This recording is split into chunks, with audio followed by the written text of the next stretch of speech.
ஆண்டவராகிய இயேசு கிறிஸ்துவின் நாமத்தினாலே உங்களை நான் வாழ்த்தி வரவேற்கிறேன். கர்த்தருடைய கிருபையினாலும் அவருடைய பரிசுத்தமுள்ள இரக்கங்களினாலும் கடைசி கால யுத்த நிலை என்கிற ஒரு அடிப்படையினுடைய காரியங்களை நாம் மையக்கருத்தாக கொண்டு கர்த்தருடைய வார்த்தைகளின் ஆழ்ந்த பரிமாணங்களை நாம் தியானத்தின் ஊடாக மெய்யாகவே கடந்து போய் அவைகளிலே நம்முடைய பரிபூர்ணமான ஆயத்த நிலைகளை எப்படி நாம் பெற்றுக்கொள்ள முடியும் என்கிற தலைப்பின் கீழாக அநேகம் தியானங்களின் ஊடாக நாம் கடந்து போய் கொண்டு வருகின்றோம்.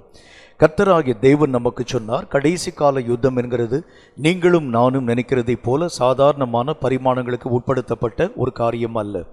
இது கடைசி காலத்திலே நீங்களும் நானும் இயங்கக்கூடிய இயக்கம்தான். இனி வரக்கூடிய காலங்களிலே சாத்தானுடைய சகலவிதமான செயல்களை அதமாக்கவும் கர்த்தருடைய ராஜ்யத்தின் வல்லமைகளை இந்த உலகத்திலே கட்டக்கூடிய அந்த பணிகளை உருவாக்கவும் தக்கதான கடைசி கால வல்லமைகளை தேவன் நம்முடைய கரங்களை நம்பி தருகிறேன் என்று சொல்லுகின்றார். இந்த காரியங்களை பெற்றிருக்கக்கூடிய நீங்களும் நானும் சரியான விதத்தில் இயங்க துவங்க ஆரம்பித்தால் மட்டும்தான் இந்த கடைசி கால யுத்தத்திலே பரிபூர்ணமான ஜெயத்தை நாம் நம்முடைய வாழ்க்கையிலே பெற்றுக்கொள்ள முடியும். சென்ற முறை நம்முடைய தியானத்தில் நாம் பார்த்து கொண்டு வந்தோம், தகுதியான காரியங்களை முதல் விஷயமாய் நாம் தரம் பிரிக்க வேண்டும் என்கிறதை பற்றி. வேதம் நமக்கு சொல்லக்கூடிய நல்ல ஒரு வார்த்தையை வாசிக்க கேளுங்கள். எண்ணாகம புஸ்தகம் 26வது அதிகாரம் 2வது வசனம் இந்த வார்த்தை நமக்கு சொல்கிறது. எண்ணாகமம் 26வது அதிகாரம் 2வது வசனத்தை வாசிக்க கேளுங்கள்.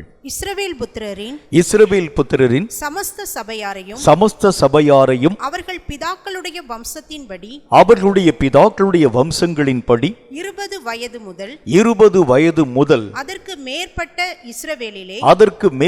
இஸ்ரவேலிலே யுத்தத்திற்கு புறப்படத்தக்கவர்கள் எல்லாரையும் எண்ணுங்கள் என்று ஆண்டவராகிய தேவன் சொல்லுகிறதை நாம் பார்க்கிறோம். வேதம் சொல்லக்கூடிய நல்ல ஒரு வார்த்தையின் அடிப்படையிலே ஆண்டவராகிய தேவன் எல்லா ஜனங்களையும் யுத்தத்தின் ஊடாக அனுமதிக்கவில்லை. அவர் கர்த்தருடைய பரிசுத்தமுள்ள வார்த்தையின்படியே சில ஜனங்களை கர்த்தராகிய தேவன் தரம் பிரித்து யுத்தத்திற்கு என்று ஆயத்தமாக்கப்படக்கூடிய நிலைகளிலே காணப்படக்கூடியவன் எவன் என்கிறதை ஆண்டவராகிய தேவன் வலியுறுத்தி பேசி அவர்களையே யுத்த சன்னதர்களாக யுத்த வீரர்களாக எழும்பும்படி உருவாக்க துவங்குகிறதை வேதம் நமக்கு திட்டமும் தீர்க்கவுமாய் சொல்ல ஆரம்பிக்கிறது. நம்முடைய வாழ்க்கையிலும் கூட தகுதியின் அடிப்படையிலே நீங்களும் நானும் இயங்க ஆரம்பித்தால் மட்டும்தான் தகுதியற்ற காரியங்களை முதல் விஷயமாய் நாம் தரம் பிரித்து தகுதியான காரியங்களை நாம் நம்முடைய வாழ்க்கையிலே பயன்படுத்த ஆரம்பித்தால் மட்டும்தான் வேதம் சொல்லக்கூடிய வார்த்தையின்படி யுத்தத்திலே பூரணமான ஜெயத்தை நாம் பெற்றுக்கொள்ள முடியும். இஸ்ரவேல் மக்களை ஆண்டவராகிய தேவன் தகுதியின் அடிப்படையிலே தரம் பிரிக்க ஆரம்பித்ததினால்தான் அவர்கள் சென்ற யுத்தங்கள் எல்லாவற்றிலும் கூட பூரணமான வெற்றிகளை அவர்கள் பெற்றுக்கொண்டார்கள் என்று நாம் வேதத்தின் வழியாக நாம் கற்றுக்கொள்ளுகின்றோம். அதே போல ஆண்டவருடைய வேதம் நமக்கு சொல்லுகிறதை போல நம்முடைய வாழ்க்கையிலும் கூட தகுதியற்ற எல்லா நிலைகளிலும் நின்று நாம் மெய்யாகவே தரம் பிரிக்கப்பட்டு தகுதியானவைகளை நாம் நம்முடைய வாழ்க்கையின் வசமாய் வைத்துக் கொண்டால் மட்டும்தான் வேதம் சொல்லக்கூடிய நல்ல ஒரு வார்த்தையின் அடிப்படையிலே கர்த்தராகிய தேவனுடைய பரிசுத்தமுள்ள எதிர்பார்ப்பின்படி யுத்தத்திலே பூரணமான ஜெயத்தை நாம் நம்முடைய வாழ்க்கையிலே பெற்றுக்கொள்ள முடியும். எந்த தகுதியை நாம் நம்முடைய வாழ்க்கையிலே முன் வைக்க வேண்டும் என்று வேதம் நமக்கு சொல்லக்கூடிய சில வாக்கியங்களை நாம் அறிய வேண்டும். வேதம் சொல்லக்கூடிய நல்ல ஒரு வார்த்தையின்படி லூக்கா எழுதின சுவிசேஷம் 9வது அதிகாரம் 62வது வசனம் இந்த வார்த்தையை நமக்கு சொல்கிறது. லூக்கா எழுதின சுவிசேஷம் 9வது அதிகாரம் 62வது வசனம் இந்த வார்த்தை நமக்கு சொல்கிறது. கொஞ்சம் நிதானமாய் நாம் வாசிக்க கேட்போம். அதற்கு இயேசு கலப்பையின் மேல் தன்னுடைய கையை வைத்து பின்னிட்டு பார்க்கக்கூடிய எவனும் தேவனுடைய ராஜ்யத்திற்கு தகுதி உள்ளவன் அல்ல என்றார். முதல் தகுதி நம்முடைய வாழ்க்கையிலே என்ன தகுதி நம்முடைய வாழ்க்கையிலே வர வேண்டும், என்ன பிரச்சனை வர ஆரம்பித்தாலும், என்ன கஷ்ட நஷ்டங்கள் நம்முடைய வாழ்க்கையிலே வர ஆரம்பித்தாலும், எத்தனை காரியங்களை நாம் இழக்க கொடுக்க துவங்க ஆரம்பித்தாலும் பின்னிட்டு பாராத நிலை என்கின்ற ஒரு தகுதி ஆரம்ப நாட்களில் காணப்பட்டிருக்கக்கூடிய கிறிஸ்தவர்கள் எல்லாரும் கூட வாழ்க்கையிலே பிரச்சனைகள் வரக்கூடிய நேரங்களில் தான் இன்னும் மும்முரமாய் அவர்கள் கர்த்தருடைய வார்த்தைகளை அறிவித்தார்கள் என்று கர்த்தருடைய வேத புஸ்தகத்திலே நாம் வாசிக்க முடிகிறது. வேதத்திலே ஆண்டவராகிய தேவன் சொல்லுகிறதை போல கிறிஸ்தவர்கள் எப்பொழுது ஒடுக்கப்பட ஆரம்பித்தார்களோ, எப்பொழுது நெருக்கத்தின் ஊடாக கடந்து போனார்களோ அப்பொழுது அவர்கள் பலுகவும் பெருகவும் துவங்கி கர்த்தருடைய ராஜ்யத்தின் வல்லமைகளை எல்லா இடங்களிலும் மெய்யாகவே வெறிந்து பரவும்படியான காரியங்களை உருவாக்க துவங்கினார்கள். நீரோ என்கின்ற மன்னன் தன்னுடைய வார்த்தையின் அடிப்படையில் இப்படிப்பட்ட ஒரு காரியங்களை பற்றி அவன் பேச துவங்குகிறான். இந்த கிறிஸ்தவர்கள் என்கிறது பக் என்று அழைக்கப்படக்கூடிய மூட்டை பூச்சிக்கு சமானமானவர்கள். இவர்களை நாம் நசுக்க நசுக்க அவர்கள் மெய்யாகவே பெருக்கம் கொள்ள ஆரம்பித்து விடுவார்கள். ஒரு கிறிஸ்தவனுடைய வாழ்க்கையிலே பின்னிட்டு பார்க்கக்கூடிய நிலை என்கிறது அல்ல, அவன் வாழ்க்கையிலே தடுக்கப்பட உபத்திரவங்களின் ஊடாக கடந்து போக அவன் தன்னுடைய வாழ்க்கையின் வல்லமைகளை பெருக்கிக் கொள்ள துவங்க ஆரம்பிக்கிறான். ஆண்டவராகிய இயேசுவும் நம்முடைய வாழ்க்கையினுடைய முன்னோடியாய் காணப்படக்கூடிய அவரும் கூட வாழ்க்கையிலே பிரச்சனைகள் வந்த பொழுது எந்த பிரச்சனைகளை கண்டாகிலும் ஆண்டவராகிய தேவன் துவண்டு போய் தன்னுடைய ஓட்டத்தை நிறுத்திவிட்டு போனாரா என்று பாருங்கள். தன்னுடைய ஓட்டத்திலே தீவிரமாய் ஓடுகிறதற்கு காரணம் பின்னிட்டு பார்க்க கூடாது, பின்னிட்டு பார்க்கிறவன் எவனும் கர்த்தருடைய ராஜ்யத்திற்கு தகுதியை இழந்து போகிறான் என்கிறதை கர்த்தராக தேவன் அறிய துவங்க ஆரம்பித்ததினாலே எத்தனை நஷ்டங்கள் வந்தாலும் தன்னுடைய ஜீவனையே விட கொடுக்கக்கூடிய சூழ்நிலைகள் வர துவங்க ஆரம்பித்தாலும் இயேசு முன் வைத்த காலை பின்வையாமல் போனதற்கு காரணம் ஆண்டவராகிய தேவன் அந்த தகுதியை தன்னுடைய வாழ்க்கையிலே கொண்டவராய் விளங்கினார். வேதம் சொல்லக்கூடிய வார்த்தையின்படி முதல் தகுதி நம்முடைய வாழ்க்கையிலே எது வர வேண்டும்? என்ன சூழ்நிலை வந்தாலும், என்ன கஷ்டம் வந்தாலும், என்ன பிரச்சனை வந்தாலும், என்ன உபத்திரவம் வந்தாலும், என்ன வியாகுலம் வர ஆரம்பித்தாலும், எதை நாம் இழக்க கொடுக்க துவங்க ஆரம்பித்தாலும் கர்த்தராகிய தேவனுடைய நாமத்தினாலே முன் வைத்த காலை பின் வைக்காத இருக்கக்கூடிய ஒரு தகுதி அல்லது பின்னிட்டு பாராத ஒரு தகுதி உங்களுக்கும் எனக்கும் வர வேண்டும் என்று கர்த்தர் நமக்கு சொல்லுகின்றார். இந்த பின்னிட்டு பார்க்கக்கூடிய நிலையை உருவாக்கும்படி சாத்தான் பல முனை போராட்டங்களை நம்முடைய வாழ்க்கைக்கு விரோதமாய் உருவாக்கி கொண்டு வருகின்றான். நீங்களும் நானும் எழும்ப முடியாத அளவிற்கு அநேகம் விதமான வியாதி, அநேகம் விதமான உபத்திரவங்களை உருவாக்கி தேவனாகிய கர்த்தருடைய ஊழியத்தை திறமையாய் செய்ய முடியாத அளவிற்காக அநேகம் பிரச்சனைகளை உருவாக்க துவங்க ஆரம்பிக்கின்றான். நான் ஒரு சரித்திர சம்பவத்தை இவ்விதமாய் வாசிக்க நேர்ந்தது. ஒரு கர்த்தருடைய வேத புத்தகத்தை எழுதக்கூடிய நல்ல ஒரு மனிதன் ஆரம்ப காலங்களிலே மொழி திருப்புதல் என்கின்ற ஒரு காரியத்தினுடைய அடிப்படையிலே வேதாகமத்தினுடைய அந்த பூர்வ மொழியிலே இருந்து அதாவது அவர்கள் பேசக்கூடிய அந்த மொழிக்கு திருப்பக்கூடிய பணியை செய்யக்கூடிய நல்ல ஒரு ஊழியக்காரன். அவர் ஒரு முறை கர்த்தருடைய ஊழியத்திற்காக கடந்து போயிருக்கக்கூடிய நேரத்தில் தன்னுடைய வீட்டில் அது ஒரு சின்ன ஒரு கூடாரமாய் அமைக்கப்பட்டிருக்கக்கூடிய ஒரு சின்ன ஒரு வீடு. அவர் ரொம்ப கஷ்டப்பட்டு ஏறக்குறைய ஒரு 15-20 வேத புஸ்தகத்திலே காணப்படக்கூடிய வேதாகமங்களை 20 புஸ்தகங்களை அவர் மையாகவே இந்த லாங்குவேஜில் அப்படி அதாவது அந்த காரியங்கள் யாவற்றையும் திருத்தி எழுதி கொண்டிருக்கக்கூடிய அந்த நிலைகளிலே வச்சுட்டு கிராம ஊழியத்திற்காக கடந்து போய்விட்டு திரும்ப வரக்கூடிய நேரங்களில் என்ன நடந்தது பாருங்கள். அந்த கிராமத்திலே காணப்படக்கூடிய சில தீமை செய்யக்கூடிய மக்கள் இவர் தங்கியிருக்கக்கூடிய கூடாரங்களை அப்படியே மெய்யாகவே தீக்கரையாக்க துவங்கினார்கள். எல்லாம் பற்றி எரிந்தது. அவர் கிராம ஊழியத்தை முடிச்சுட்டு திரும்பி வந்து பார்க்கிறாரு. அந்த கூடாரம் இருந்த இடம் தெரியாமல் அப்படி உருக்குலைந்து போயிருக்கிறது. எல்லா காரியங்களும் எல்லா விஷயமும் எரிக்கப்பட்டு போனதை அவருடைய கண்கள் பார்த்தது. வேதாகமத்தில் அவர் திருப்பி வைத்திருக்கக்கூடிய வேதாகமத்தினுடைய காரியங்களை பார்க்கிறாரு. இங்கும் அங்கும் சிதறி போயிருக்கக்கூடிய சாம்பல்களாக காணப்பட்டிருக்கக்கூடிய துணுக்குகள். உட்கார்ந்து அழ ஆரம்பித்தார். ஆண்டவரே, நான் கஷ்டப்பட்டு 20 புத்தகத்தை நான் திருப்பினேனே, என்றாலும் கூட ஒரு வினாடியிலே அவைகள் எல்லாவற்றையும் இழந்து போய்விட்டேன் என்று சொல்லி அவர் கொஞ்ச நேரம் கஷ்டத்தின் ஊடாக கடந்து போய் மீண்டும் ஒரு முறை வேதாகமத்தினுடைய காரியங்களை நான் திருத்தி எழுத வேண்டும் என்று சொல்லி அவர் எழுத ஆரம்பித்த பொழுது பின்பாக இருக்கக்கூடிய அந்த காலங்களில் அவர் இந்த சம்பவத்தை பற்றி பேசுகின்றார்.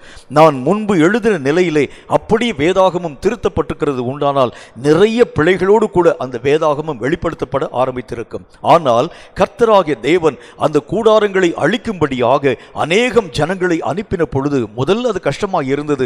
என்றாலும் வேதாகமத்தினுடைய அந்த காரியங்களை நான் திருத்தி எழுதின பொழுது முந்தைய திருத்துதலை காட்டிலும் இப்பொழுது நான் எழுதக்கூடியது மகா மகிமை உள்ளதாய் விளங்கும்படி ஆண்டவராகிய தேவனே இதை அனுமதித்தார் என்பதை அறிந்து நான் கர்த்தரை ஸ்தோத்திரிக்கிறேன் என்ற ஒரு வார்த்தையை பற்றி பேச ஆரம்பித்தார். கேட்கும் கர்த்தருடைய பிள்ளையே, ஒரு கிறிஸ்தவன் என்று அழைக்கப்படக்கூடியவன் எத்தனை முறைகளிலே அவன் தாக்குதல்களுக்கு உட்படுத்தப்பட துவங்க ஆரம்பித்தாலும் அவன் முன் வைத்த காலை பின் வைக்க போகிறவனாய் அல்ல. இந்த பின்னிட்டு பாராத தகுதி நம்முடைய வாழ்க்கையிலே வர வேண்டும் என்று கர்த்தர் நம்முடைய வாழ்க்கையிலே எதிர்பார்க்கின்றான். ஆனால் சாத்தான் நீங்களும் நானும் பின்னிட்டு போக வேண்டும் என்பதற்காக அநேகம் பிரச்சனைகளை, அநேகம் கஷ்டங்களை உருவாக்க துவங்குகிறான். சரி, இந்த பின்னிட்டு போகக்கூடிய நிலை ஒரு மனுஷனுடைய வாழ்க்கையிலே எதனால் வருகிறது? நாம் மெய்யாகவே கற்றுக்கொள்ள வேண்டும். அந்த காரியங்களை நாம் சீர்படுத்த ஆரம்பிக்கிறது உண்டானால் பின்னிடாது இருக்கக்கூடிய சூழ்நிலைகளின் ஊடாக நீங்களும் நானும் கடந்து போக முடியும் என்று கர்த்தருடைய வேதத்தின் வழியாக நாம் அறிந்து கொள்ள முடியும். ஒரு மனுஷன் ஆண்டவராக தேவனுக்குள் வரும் பொழுது கிறிஸ்துவுக்குள் வேர் கொண்டவனாகி எல்லா விதமான காரியங்களையும் தூக்கி எறிந்தவனாய் கர்த்தராகிய தேவனே தன்னுடைய வாழ்க்கையின் முழுக்க தஞ்சமாய் இருக்கிறார் என்பதை அறிந்து அவரை தவிர்த்து இந்த உலகத்திலே வேறு ஒரு கதியும் இல்லை என்கிறதை உணர்ந்து கர்த்தரை பின்பற்றக்கூடிய மனிதனுடைய வாழ்க்கையிலே பல திறப்பட்ட போராட்டங்கள் வரும் பொழுது இந்த பின்னிடக்கூடிய சூழ்நிலைகள் அவனுடைய வாழ்க்கையிலே வருகிறதாக வேதம் நமக்கு சொல்கிறது. முதலாவதாக நாம் வாசிக்க போகின்றோம். வேதம் சொல்லக்கூடிய வார்த்தையின்படியே ஆண்டவராகிய தேவன் சொல்லுகின்றார், ஒரு மனுஷனுடைய வாழ்க்கையிலே பின்னிட்டு பார்க்கக்கூடிய நிலைகளுடைய தன்மை எதனால் வருகிறது என்று பாருங்கள். எபிரேயருக்கு எழுதப்பட்ட நிருபம் 10வது அதிகாரம் 38வது வசனம் இந்த வார்த்தையை சொல்கிறது. எபிரேயருக்கு எழுதப்பட்ட நிருபம் 10வது அதிகாரம் 38வது வசனத்தை சற்று நாம் நிதானமாய் வாசிக்க கேட்போம். அதிலே ஒரு விஷயம் இவ்விதமாய் நமக்கு சொல்லப்படுகிறது. வாசிக்க கேளுங்கள்.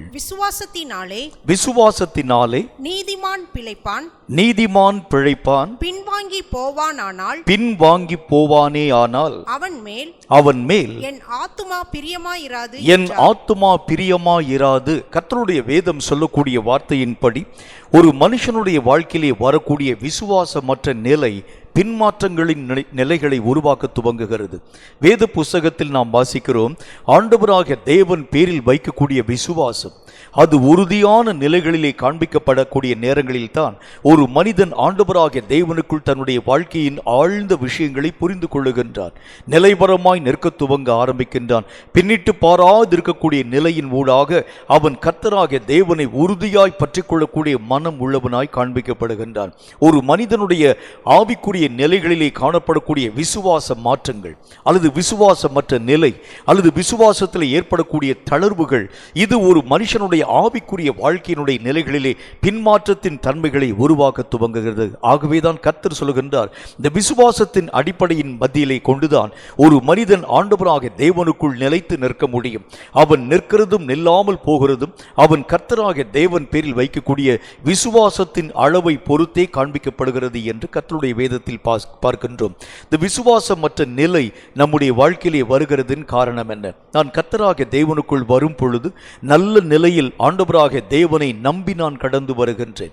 எல்லா விஷயத்திலும் கர்த்தர் என்னை பராமரிப்பார், கர்த்தர் என்னை பாதுகாப்பார். கர்த்தராகிய தேவனை தவிர்த்து இந்த உலகத்திலே தஞ்சம் என்றும் போக்கிடம் என்றும் எனக்கு ஒன்றுமே இல்லை என்கின்ற ஒரு நினைவோடு கூட தான் நான் கடந்து வருகின்றேன்.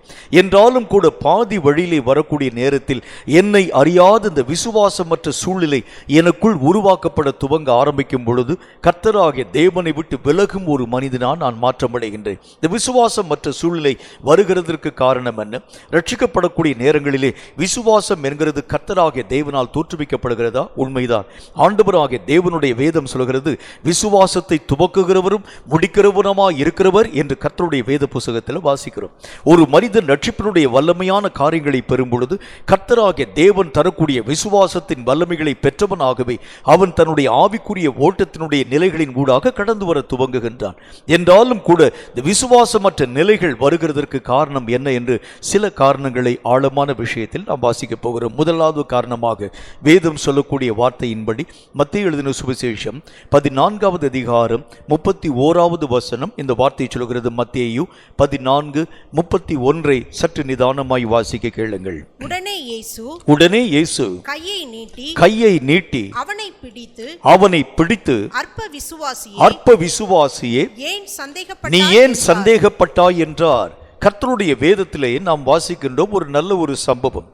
இயேசு கிறிஸ்துவும் அவருடைய சீஷர்களும் மெய்யாகவே அந்த கரையிலே கடந்து போன பொழுது ஆண்டவராகிய தேவன் அவருடைய சீஷர்களை பார்த்து சொன்னார், நீங்கள் அக்கறைக்கு போங்கள் என்று சொன்னார்.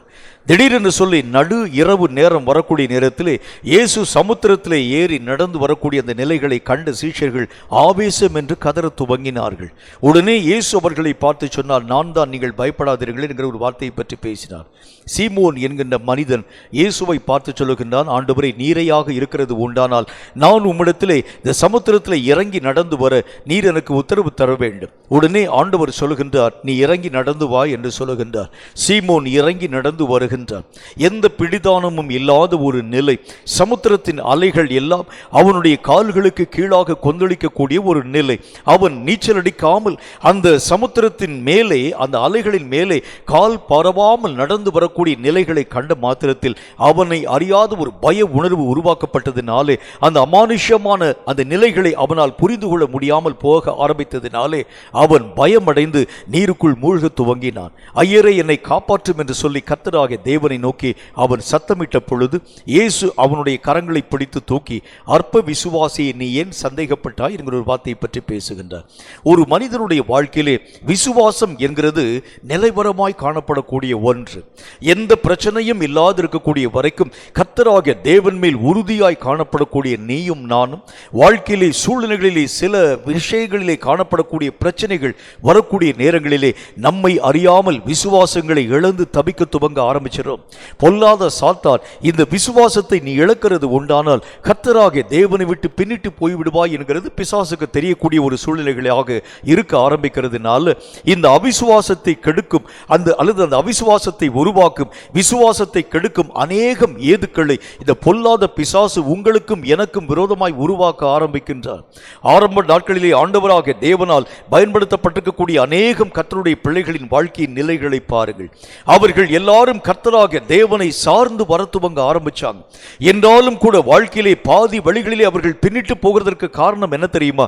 அவர்கள் கர்த்தர் மேல் வைத்த ஆணித்தரமான விசுவாசத்தின் அளவுகளிலே நின்று அவர்கள் சற்று துவண்டு போக ஆரம்பித்த உடனே கர்த்தராகிய தேவனை விட்டு விலகக்கூடிய மார்க்கத்தின் ஊடாக அவர்கள் கடந்து போக துவங்க நேரிட ஆரம்பித்தது. இதை கேட்கும் கர்த்தருடைய பிள்ளையே, சூழ்நிலைகளை உன் கண்ணும் என் கண்ணும் பார்க்க துவங்க ஆரம்பிக்கிறது உண்டானால் கர்த்தராகிய தேவனுக்குள் நிலைத்து நிற்க உன்னாலும் என்னாலும் ஆகிறது இல்லை. இப்ப கொஞ்சம் நீங்க பாருங்க, நம்மை சுற்றிலும் நடைபெறக்கூடிய சூழ்நிலைகள், இவைகளின் மேல் உங்களுடைய கண்களை நீங்கள் இருத்துகிறது உண்டானால் இவைகள் எல்லாம் உங்களுக்கு ஒரு பயங்கரமான காரியங்களை, திட்டங்களை உங்களுக்கு வலியுறுத்த துவங்குகிறது.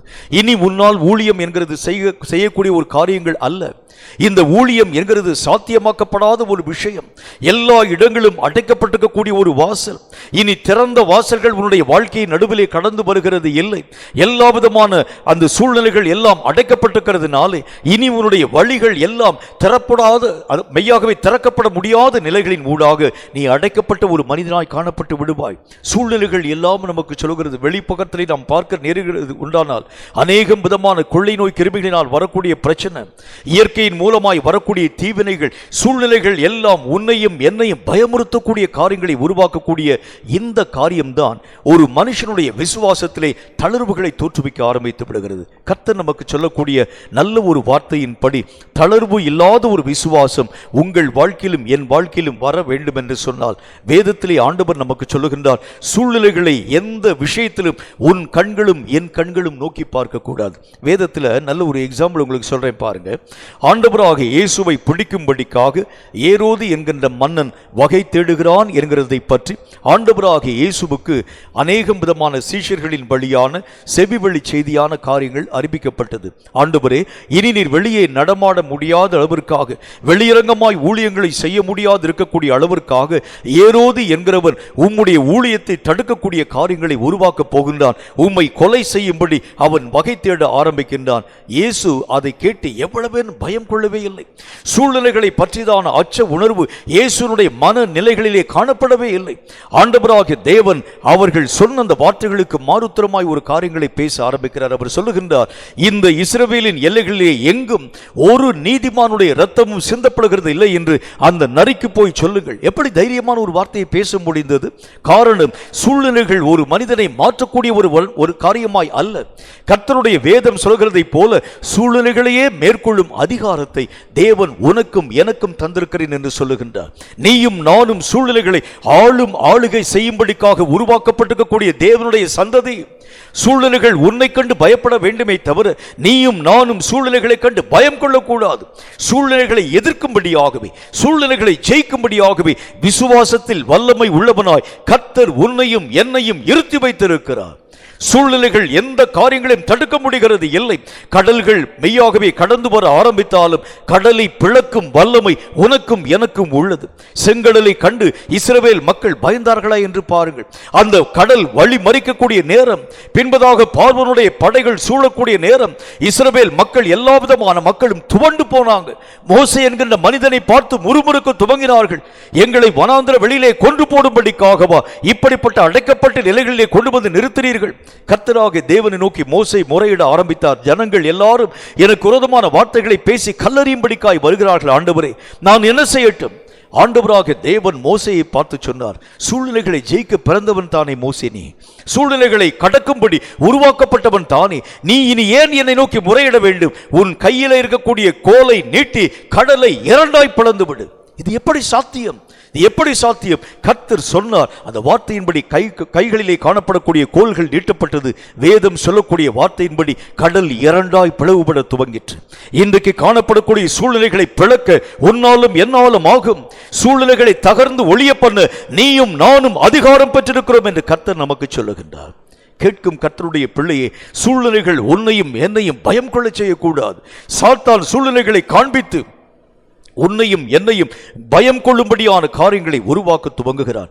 தானியேலுக்கு விரோதமாய் சூழ்நிலைகள் எல்லாம் எழும்பி வந்த பொழுது, சிங்கங்களுடைய அந்த கெபிகளுக்குள்ளாக தானியேல் தூக்கி எறியப்பட்ட பொழுது சூழ்நிலைகளை கண்டு தானியேல் பயந்து போனாரா என்று பாருங்கள். வேதம் சொல்லக்கூடிய வார்த்தையின்படி கர்த்தராகிய தேவனுடைய நாமத்தினாலே சூழ்நிலைகளையே தகர்ந்து போகக்கூடிய அளவிற்கு, சிங்கங்கள் ஒரு நாய்க்குட்டியை போல படுத்துக் கொள்ளக்கூடிய அளவிற்கான சூழ்நிலைகளுடைய மாற்றங்கள் வந்ததற்கு காரணம் என்ன? கர்ஜிக்கக்கூடிய சிங்கங்கள், எல்லா விதமான இரைகளை தேடக்கூடிய பசியோடு கூட காணப்படக்கூடிய சிங்கங்கள் அவருக்கு முன்பதாக மண்டியிட்டு பணிந்ததற்கு காரணம், சூழ்நிலைகளை மேற்கொள்ளும் அதிகாரம் உனக்கும் எனக்கும் உரியது என்று கர்த்தர் நமக்கு சொல்லுகின்றார். கேட்கும் கர்த்தருடைய பிள்ளையே, சூழ்நிலைகளை கண்டு பயமுள்ளவனாய் அல்ல, சூழ்நிலைகளை மேற்கொள்ளும் விசுவாசத்தின் வல்லமை உள்ளவனாய். சூழ்நிலைகள் உன்னை பின்னிட்டு திரும்பக்கூடிய காரியங்களை உருவாக்குகிறது. ஆனால் கர்த்தர் சொல்லுகின்றார், பின்னிடாதிருக்கக்கூடிய தகுதி உள்ளவன் எவனும் சூழ்நிலைகளை கண்டு தன் விசுவாசத்திலே தளர்ந்து போகக்கூடியவனாய் அல்ல. விசுவாசத்தினால் சூழ்நிலைகளை அவன் பிளக்க துவங்க ஆரம்பித்து விடுகின்றான்.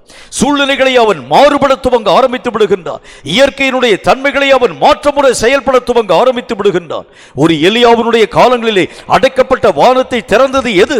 சூழ்நிலைகளை மாற்றக்கூடிய சக்தி பெற்ற எலியா கர்த்தருடைய நாமத்தினால் வானங்களை நோக்கி முறையிட ஆரம்பித்த பொழுது, கர்த்தருடைய வேதம் சொல்கிறதை போல கையளவு மேகத்தை கொண்டு மகா பெரிய பஞ்ச காலங்களை போக்கக்கூடிய மழை நீரை கர்த்தராகிய தேவன் உருவாக்கி தந்ததற்கு காரணம், எலியா தேவன் பேரில் வைத்திருக்கக்கூடிய விசுவாசத்தினாலே சூழ்நிலைகளையே உடையப்பட துவங்க ஆரம்பித்தார். கேட்கும் கர்த்தருடைய பிள்ளைகளை, பின்மாற்றம் உனக்கும் எனக்கும் உரியது அல்ல.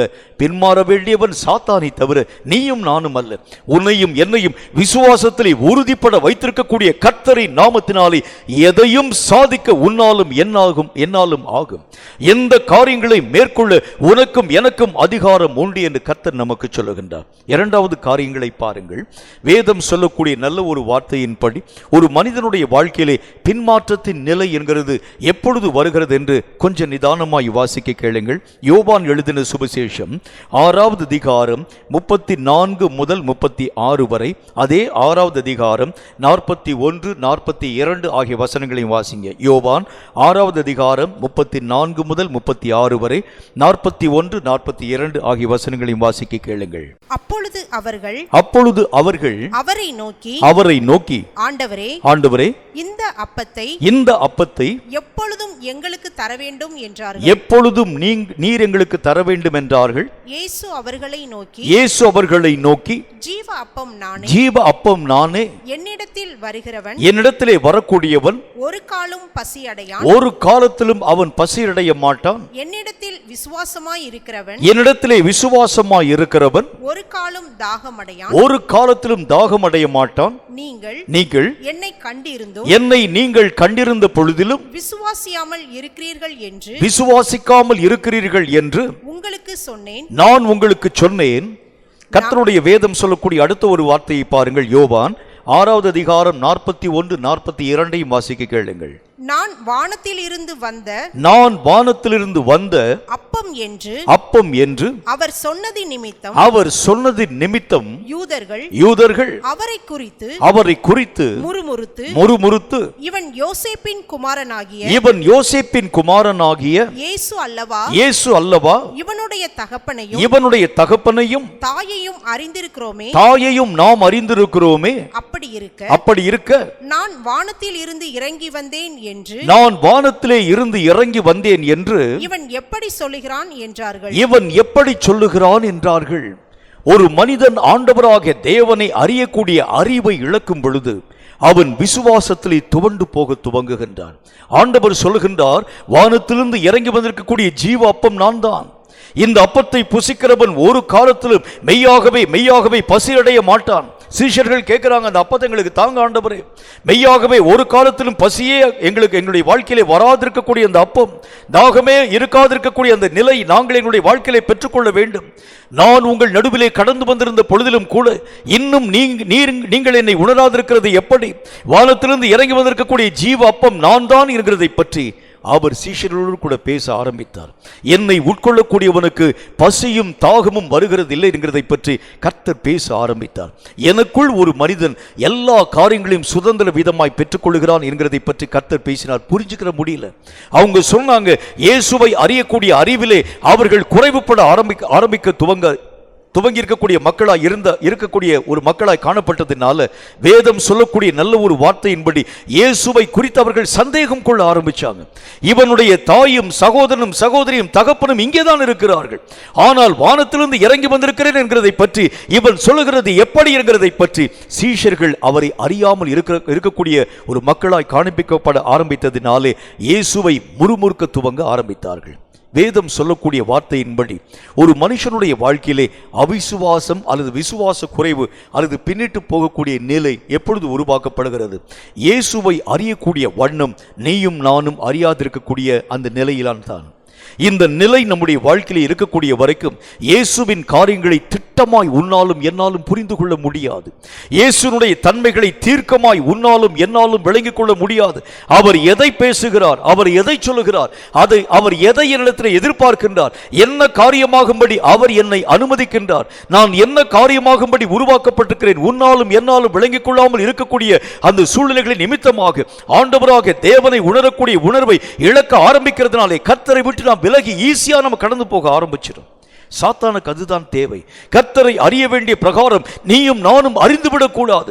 தேவனை அறியக்கூடிய அறிவை சாத்தான் மட்டுப்படுத்தக்கூடிய கிரியைகளை உருவாக்கி, எங்கே கர்த்தரை அறியக்கூடிய அறிவினால் அவன் கர்த்தராக தேவனை விசுவாசத்திலே உறுதியாய் பின்பற்றி கர்த்தராக தேவனுக்குள் வளர்ந்து வேரூன்றி கனிப்பற்றி அநேகம் காரியங்களை உருவாக்கி விடுவானோ என்பதை நிமித்தமாக சாத்தான் போராட்டங்களை உருவாக்க ஆரம்பிக்கின்றார். கேட்கும் கர்த்தருடைய பிள்ளையே, ஒரு மனிதன் இயேசுவை அறிகின்ற விதமாய் பரிபூர்ணமாய் அறிய வேண்டும். அப்படி என்றால் இயேசுவை அறியக்கூடிய அறிவு என்கிறது எதை பற்றி நமக்கு சொல்லுகிறது? யாரோ சொல்லும் இயேசுவை அல்ல, யாரோ பேசும் இயேசுவை அல்ல, நீயே உன் வாழ்க்கையிலே சொந்த இரட்சகராகிய இயேசுவை உன் வாழ்க்கையிலே உன் கைகளினால் தடவியாகிலும் கண்டுகொள்ள வேண்டும் என்று கர்த்தர் சொல்லுகின்றார். நிறைய மக்களுடைய வாழ்க்கையில யாரோ சொல்லும் கர்த்தரை அவர்கள் அறிந்து கர்த்தரை பின்பற்றுகிறார்கள். யாரோ சொல்லும் ஆண்டவராகிய தேவனை அவர்கள் தங்களுடைய வாழ்க்கையிலே நம்பி அவரை பின்பற்றுகிறார்கள். ஆனால் கர்த்தர் சொல்லுகின்றார், யாரோ சொல்லக்கூடியவரை அல்ல, நான் நல்லவர், நான் வல்லமை உள்ளவர் என்கிறதை நீங்களே என்னிடத்திலே வந்து என்னை ருசித்து பாருங்கள் சொல்றாரு. நீங்களே என்னை டேஸ்ட் பண்ணி பாருங்க, என்னுடைய காரியங்களை நீங்கள் புரிந்து கொள்ள வேண்டும். யாரோ ஏதோ ஒரு காரியத்திற்காக உங்கள்கிட்ட பேசியிருப்பாங்க, ஏதோ ஒரு விஷயத்திற்காக இயேசுவை பற்றி பேசியிருப்பாங்க.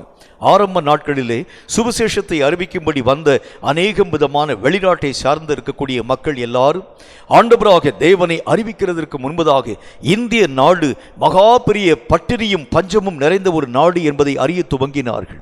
அவர்களுடைய வாழ்க்கையிலே உணவு பற்றாக்குறை நிமித்தம் ஏழை எளிய மக்களாய் காணக்கூடிய ஒரு தேசம் என்கிறதை பற்றி அவர்கள் தங்களுடைய வாழ்க்கையிலே புரிய ஆரம்பித்ததுனால வெளிநாட்டிலிருந்து சுவிசேஷத்தை அறிவிக்கும்படி வரக்கூடிய எல்லா ஜனங்களும் அங்கு விளையக்கூடிய கோதுமைகளை, அங்கு மெய்யாகவே உருவாக்கப்படக்கூடிய பால் பவுடர்களை ஜனங்களுக்குள்ளாக கொண்டு வந்து கொடுத்து முதல் காரியம் அவர்களுடைய வயிற்று பசியை மாற்றி பின்பு ஆண்டவராக தேவனை பற்றி அறிவிக்க வேண்டும் என்று சொல்லி யோசிக்க துவங்கினாங்க.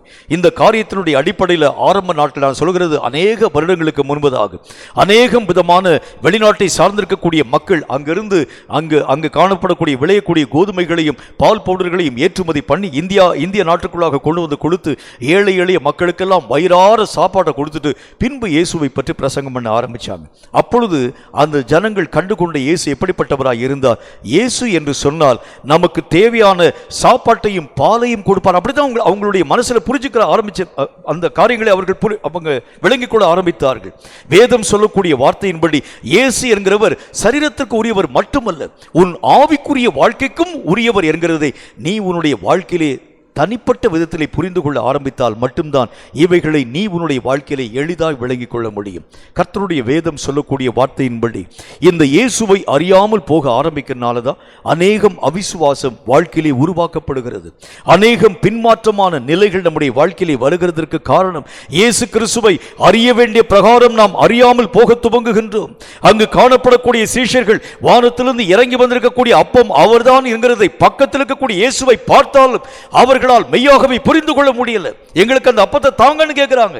நான் தான் அந்த அப்பம் என்கிறதை பற்றி பேசினாலும் அதையும் அவர்களால் விளங்கிக் கொள்ள முடியாமல் இவன் தேவதூஷணம் சொல்கிறான் என்று சொல்லி கர்த்தரை மறுதலிக்க துவங்க ஆரம்பிச்சாங்க. முதல் காரியம், இயேசுவை நீ முழுவதுமாய் உன் வாழ்க்கையிலே கற்றுக்கொள்ள வேண்டும். இயேசுவை நீ உன்னுடைய வாழ்க்கையிலே முழுவதுமாய் புரிந்து கொள்ள வேண்டும். ஆண்டவராக இயேசுனுடைய சீஷர்களில் அழைக்கப்பட்டிருக்கக்கூடிய அவருடைய சீஷர்களை பார்த்து ஒரு முறை இயேசு கிறிஸ்து பந்தியிலே உட்கார வைத்து இயேசு அவர்களுடைய பாதங்கள் எல்லாவற்றையும் கழுவும்படி கடந்து வர ஆரம்பித்தார். தன்னுடைய இடையிலே அதாவது ஒரு துணி ஒன்றை கட்டிக்கொண்டு இயேசு அவர்களை மெய்யாகவே உட்கார வைத்து அவர்களுடைய பாதங்களின் மேலே தண்ணீரை வார்த்து அந்த துணியினால் மெய்யாகவே ஆண்டவராகிய தேவன் அந்த பாதங்கள் யாவற்றையும் துடைத்து விட்ட பொழுது எல்லா சீஷர்களும் என்ன பேசுகிறது சொல்லி யோசித்துக் கொண்டே இருக்க ஆரம்பிச்சாங்க. அப்போஸ்தலனாகிய சீமோன் பேதுரு அவன் ஆண்டவராகிய தேவனை பார்த்து சொல்லுகின்றான், நீர் என்னுடைய காலை தொடக்கூடாத ஆண்டவரே, நீர் என்னுடைய காலை கழுவக்கூடாத ஆண்டவரே. உடனே இயேசு சொல்லுகின்றார், உன்னுடைய காலை நான் கழுவவில்லை என்று சொன்னால் என்னிடத்திலே உனக்கு பங்கு இல்லை என்கிறதை பற்றி கர்த்தர் பேசின பொழுது பேதுரு என்கிற மனிதன் சொல்கிறார், என்னுடைய காலை மட்டுமல்ல என்னுடைய தலையையும் சேர்த்து கழுவ வேண்டும். காரணம் என்ன? இயேசு செய்த அந்த காரியத்தினுடைய முகாந்திரங்களை புரிஞ்சுக்கிற முடியல.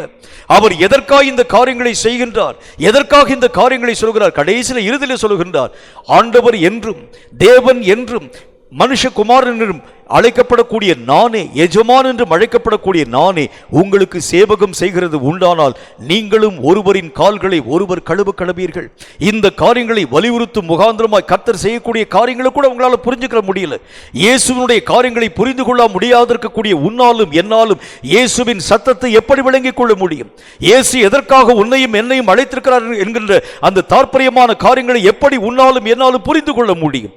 ஆகவேதான் கர்த்தர் சொல்கின்றார், முதல் காரியம் இயேசுவை அறிய வேண்டிய பிரகாரம் ஆழமாய் அறிய ஆரம்பித்தால்தான் இயேசுவை விட்டு விலகாதிருக்கக்கூடிய மார்க்கத்தானாய் நீயும் நானும் மாற்றப்பட முடியும் என்று கர்த்தருடைய வேதம் சொல்கிறது. மூன்றாவதாக, ஒரு மனுஷனுடைய வாழ்க்கையில் இந்த விசுவாசமற்ற நிலை, பின்மாற்றத்தை உருவாக்கும் விசுவாசமற்ற நிலை எப்படி வருகிறதற்கு காரணம் என்ன என்று பாருங்கள். 1 தீமோத்தேயுவின் புஸ்தகம் 1வது அதிகாரம் 18, 19 ஆகிய வசனங்களை வாசிக்க கேளுங்கள். 1 தீமோத்தேயு 1வது அதிகாரம் 18, 19 ஆகிய வசனங்கள் இந்த வார்த்தை சொல்கிறது. வாசிக்க கேளுங்கள். குமாரனாகிய தீமோத்தேயுவே, உன்னை குறித்து முன் உண்டான தீர்க்க தரிசனங்களின் படியே நீ அவைகளை முன்னிட்டு நல்ல போராட்டம் பண்ணும்படி இந்த கட்டளையை உனக்கு ஒப்புவிக்கிறேன். நான் உனக்கு ஒப்புவிக்கிறேன். நீ விசுவாசமும் நல் மனசாட்சியும் உடையவனாயிரு. இந்த நல்ல மனசாட்சியை சிலர் தள்ளிவிட்டு விசுவாசமாகிய கப்பலை அவர்கள் சேதப்படுத்தினார்கள். கர்த்தருடைய வேத புஸ்தகத்தில் பார்க்கிறோம், எந்த மனசாட்சியை பற்றி கர்த்தர் பேசுகின்றார்? நல்ல மனசாட்சி என்கிறதை பற்றி பேசுகின்றார். தீமோத்தேயுவை பார்த்து, தீமோத்தேயுவே, உனக்கு ஒரு நல்ல மனசாட்சியை பற்றி நான் உனக்கு சொல்லுகின்றேன். இது எந்த மனசாட்சி? நீ போராடும்படிக்காய் உருவாக்கப்பட்டிருக்கிறாய். நீ போராட்டத்திற்குரிய ஒரு வீர திருடன் என்கின்ற நல்ல மனசாட்சி உன் வாழ்க்கையிலே வர வேண்டும். இந்த மனசாட்சியை கெடுக்கக்கூடிய தன்மை எது? விசுவாசத்தை தள்ளிவிடக்கூடிய நிலை வர ஆரம்பிக்கிறது உண்டானால் உன் அழைப்பையும் உன்னுடைய எல்லா விதமான காரியங்களையும் நீ விட்டு கலந்து போக ஆரம்பித்து விடுவாய். அப்போஸ்தலனாகிய பவுல் இந்த ஒரு வார்த்தையை தீமோத்தேயு என்கின்ற மனிதனுக்கு எழுதுகிறது நாம் பார்க்கின்றோம். அவர் சொல்லுகின்றார், சிலர் நல்ல மனசாட்சியாகிய இந்த போராடக்கூடிய நிலைகளை தள்ளிவிட்டு விசுவாசமாகிய கப்பலை அவர்கள் சேதப்படுத்த ஆரம்பிச்சாங்க. ஒரு மனுஷனுடைய வாழ்க்கையில வரக்கூடிய அழைப்பை அந்த மனிதன் உதாசீனம் பண்ணுகிறது உண்டானால், தேவன் தெரிந்து கொண்ட நிலையை அவன் மறக்க ஆரம்பிக்கிறது உண்டானால், அந்த நிலைகளை தாண்டி தன் இஷ்டப்படியே காரியங்களை நடப்பிக்க ஆரம்பிக்கிறது உண்டானால், வேதம் சொல்கிறது விசுவாசத்தை இழந்து போனவனாய், விசுவாசமாகிய கப்பலை சேதப்படுத்தப்படக்கூடியவனாய் விளங்க ஆரம்பிக்கிறான் என்று கர்த்தருடைய வேதத்தில் பார்க்கிறோம். ஒரு மனுஷனுடைய வாழ்க்கையிலே அழைப்பு என்கிறது மிகவும் முக்கியத்துவம் வாய்ந்தது. ஒவ்வொரு மனிதனையும் கர்த்தர் அழைக்கின்றார். இந்த கடைசி காலத்திலே உங்களையும் என்னையும் கூட கர்த்தர் அழைத்திருக்கிறார். எதற்கு என்றால், நீங்களும் நானும் நல்ல போராட்டம் போராட வேண்டும். போராட்டத்தில் பல வகை உண்டு. அதில் ஆண்டவராகிய தேவனுடைய வேதம் சொல்லக்கூடிய போராட்டம் நல்ல போராட்டம். நல்ல போராட்டம் என்றால் இறுதி ஒரே ஒரு ரிசல்ட் தான், வெற்றி. இதுக்கு பேர் தான் நல்ல ஒரு போராட்டம். கர்த்தராகிய தேவன் சொல்லுகின்றார், நல்ல போராட்டத்தை போராடும்படி நீயும் நானும் அழைக்கப்பட்டிருக்கிறோம். சிலர் அந்த நல்ல மனசாட்சி தேவனாகிய கர்த்தர் அந்த மனதிலே வைத்திருக்கக்கூடிய அந்த நிலைகளை தள்ளிவிட்டு தங்கள் விசுவாசத்தை சேதப்படுத்தி விட்டார்கள். ஆண்டவருடைய வேதம் சொல்லுகிறதை போல விசுவாசம் சேதமாக்கப்படுகிறதற்கு காரணம் என்ன? நம்முடைய போராட்டத்தின் நிலைகளை, நம்முடைய அழைப்பின் நிலைகளை நாம் உதாசீனம் பண்ண ஆரம்பிக்கிறது உண்டானால் விசுவாசமாகிய கப்பலை நாம் சேதப்படுத்த துவங்க ஆரம்பிச்சிருவோம். நீயும் நானும் அழைக்கப்பட்டிருக்கக்கூடிய நிலைகளிலே நிற்க விடாதிருக்கக்கூடிய அளவிற்கு பொல்லாத சாத்தான் அநேகம் விதமான வழிமுறைகளை உருவாக்க ஆரம்பிக்கின்றான். ஒரு மனிதனுடைய வாழ்க்கையிலே அவன் எடுத்த அந்த ஓட்டத்திலே நிற்கக்கூடாது. அவன் ஓடக்கூடிய அந்த ஓட்டத்தினுடைய இலக்கை அவன் எட்டிவிடக்கூடாது. அதற்கு விரோதமாய் எத்தனை போராட்டங்களை உருவாக்க வேண்டும். அந்த ஓட்டத்தை மறந்து வேறு ஏதாகிலும் ஒரு வழியிலே அவன் கடந்து போய்விட வேண்டும் என்று சாத்தான் கங்கணம் கட்டிக்கொண்டு உனக்கும் எனக்கும் விரோதமாய் அநேகம் தீமையான காரியங்களை உருவாக்க ஆரம்பிக்கிறார். கேட்கும் கர்த்தருடைய பிள்ளையே, உன் மனசாட்சியும் என்னுடைய மனசாட்சியிலும் கர்த்தர் ஒரு நல்ல விதமான அழைப்பின் திட்டத்தை உன்னுடைய வாழ்க்கையிலும் என்னுடைய வாழ்க்கையிலும் பதித்து வைத்திருக்கிறார். என்ன ஒரு திட்டத்தை பதித்து வைத்திருக்கிறார்? நல்ல போராட்டம் போராடும்படியாகவே நீ அழைக்கப்பட்டிருக்கிறாய். அந்த வசனத்தை திரும்ப ஒரு தடவை வாசிங்க. 1 தீமோத்தேயு 1:18 வசனத்தை வாசிங்களே. குமாரனாகிய தீமோத்தேயுவே, உன்னை குறித்து முன் உண்டான தீர்க்க தரிசனங்களின் படியே நீ அவைகளை முன்னிட்டு நல்ல போராட்டம் பண்ணும்படி இந்த கட்டளையை உனக்கு நான் ஒப்புவிக்கின்றேன். நீ விசுவாசமும் நல் மனசாட்சியும் உடையவனாயிரு. அங்க அப்போஸ்தலனாகிய பரிசுத்த பவுல் என்ன சொல்கிறார் பாருங்கள். நீ நல் மனசாட்சி உள்ளவனாய், உனக்கு கொடுக்கப்பட்டிருக்கக்கூடிய இந்த திட்டங்களை உன்னுடைய விசுவாசத்தினாலும் நல்ல மனசாட்சியினாலும் சூழ வைத்து காத்துக்கொள்ள வேண்டும். இந்த நல்ல மனசாட்சியை சில பேர் தள்ளிவிட்டு விசுவாசமாகிய கப்பலை அவர்கள் சேதப்படுத்த ஆரம்பிக்கிறாங்க. நம்முடைய வாழ்க்கையிலே விசுவாசம் உடைந்து போகிறதற்கு காரணம், பின்னிட்டு போகிறதற்கு காரணம் என்ன என்றால், வேதம் சொல்லக்கூடிய வார்த்தையின்படி அழைப்பை மறைக்கக்கூடிய ஒரு நிலை. தேவன் தந்த அந்த அழைப்பின் திட்டத்தை நீயும் நானும் உதாசீனம் பண்ண ஆரம்பிக்கிறது உண்டானால், என்னால் இந்த ஒரு காரியத்தை செய்ய முடியாது, என்னால் இந்த ஓட்டத்தின் ஊடாக கடந்து போக முடியாது, என்னால் இந்த அனுபவத்தின் ஊடாக நிலையாக நின்று ஆண்டவருடைய ராஜ்யத்தின் மகிமையான காரியங்களை உலக அரங்கிலே வெளிப்படுத்த என்னால் முடியாது என்று சொல்லி அழைப்பை மறந்து நீயும் நானும் பின்னிட்டு போகிறது உண்டானால், விசுவாசமாகிய கப்பல் என்றைக்கோ உன்னுடைய வாழ்க்கையை விட்டு உடைந்து போய்விட்டது என்று கர்த்தர் நமக்கு சொல்லுகின்றார். ஒரு மனுஷனுடைய வாழ்க்கையிலே விசுவாசத்தை துவக்கும் கர்த்தர் இந்த விசுவாசத்தின் இறுதி வரைக்கும் ஒவ்வொரு மனிதனும் நிலைத்து நிற்க வேண்டும் என்று கர்த்தராகிய தேவன் எதிர்பார்க்கின்றார். பின்னிட்டு போகக்கூடிய நிலை வருகிறதற்கு முதல் காரணம் விசுவாச தளர்வு என்று கர்த்தருடைய வேதம் நமக்கு சொல்றது. இரண்டாவது ஒரு காரியத்தை பாருங்க, இது ரொம்ப முக்கியமான ஒரு காரியம். ஒரு மனுஷனுடைய வாழ்க்கையில இந்த பின்னிட்டு பார்க்கக்கூடிய நிலை வருகிறதற்கு இரண்டாவது ஒரு பரிமாணத்தை குறித்து வேதம் என்ன சொல்கிறது பாருங்கள். அதே யோவான் எழுதின சுவிசேஷம் 6வது அதிகாரம் 63 முதல் 66 வரை வாசிக்க கேளுங்கள். யோவான் எழுதின சுவிசேஷம் 6வது அதிகாரம் 63 முதல் 66 வரை வாசிக்க கேளுங்கள். ஆவியை உயிர்ப்பிக்கிறது, ஆவியே உயிர்ப்பிக்கிறது, மாம்சமானது ஒன்றுக்கும் உதவாது. நான் உங்களுக்கு சொல்லுகிற வசனங்கள், நான் உங்களுக்கு சொல்லக்கூடிய வசனங்கள் ஆவியாகவும் ஜீவனாகவும் இருக்கிறது. ஆகிலும் உங்களிலே விசுவாசியாதவர்கள் சிலர் உண்டு என்றார்.